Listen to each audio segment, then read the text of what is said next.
د فیسبوک استعمالونکو مسلمانانو ورونو ته یوه ضروري خبرتیا. ګرانو مسلمانانو ورونو، تاسې به لیدلي وي چې پر فیسبوک داسې پوسټونه او نشریات زیات تر سترګو کیږي چې هغه مسلمانانو ته د لایک او کمنټ او شیر کولو قسم ورکوي. هغه داسې دا پر فیسبوک ځینې دوستان اسلامي پوسټونه کوي او ورسره لیکي کله قرآن سره مینه لرئ نو لایک یې کړئ، کله الله جل جلاله سره مینه لرئ ماشاءالله ولیکئ، او کله حضرت محمد صلی الله علیه وسلم سره مینه لرئ نو شیر یې کړئ. او ځینې نور بیا د قرآن او موسیقۍ، د قرآن پاک او د کرکټ یا د قرآن پاک او ډالر عکسونه یو ځای کړي او ورسره لیکي چې له کوم یو سره مینه لرئ. استغفر الله.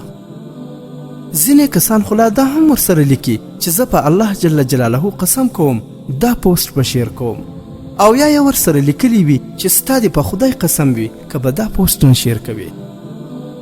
او چا خو بیا دومره خرافات، دروغ د معجزې په نوم نشر کړي وي چې هغه 100% دروغ او ستره ګناه وي. هغه دا دی، دا کس چې تاسې یې وینئ دا د ګران هیواد افغانستان دی. دا فقط 2 خټکي سره نښتي او بس. خو بل چا بیا په کمپیوټر د الله جل جلاله مبارک نوم او کلمه شریفه پر نوشته کړي.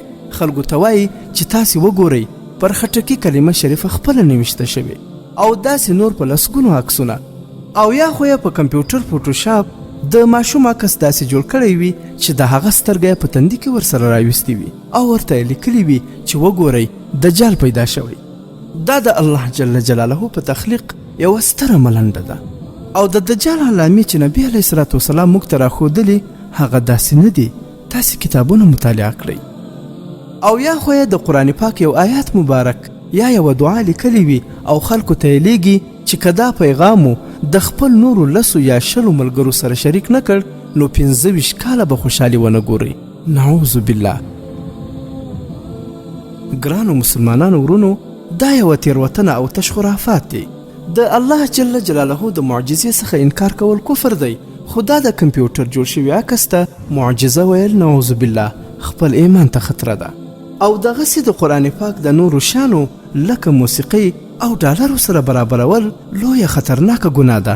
داسې مه کوئ. شکر الحمدلله موږ او تاسې ټول مسلمانان یو. موږ ته قرآن پاک او اسلام تر ټولې نړۍ مهم دی. تاسې څوک یاست چې د یو مسلمان امتحان اخلئ؟ او بل دا چې دا خو نه په قرآن پاک الله جل جلاله فرمایلی او نه هم د نبی علیه الصلاة وسلام مبارک په احادیثو کې شته چې چاته به قسم ورکوي. خلک مه تنګوئ. هر څه د الله تعالی د رضا لپاره وکړئ. اسلام خپرول د هر مسلمان دنده ده، خو په صحیح طریقې سره اسلامي معلومات نشر کړئ. خلک مه بیزاره کوئ.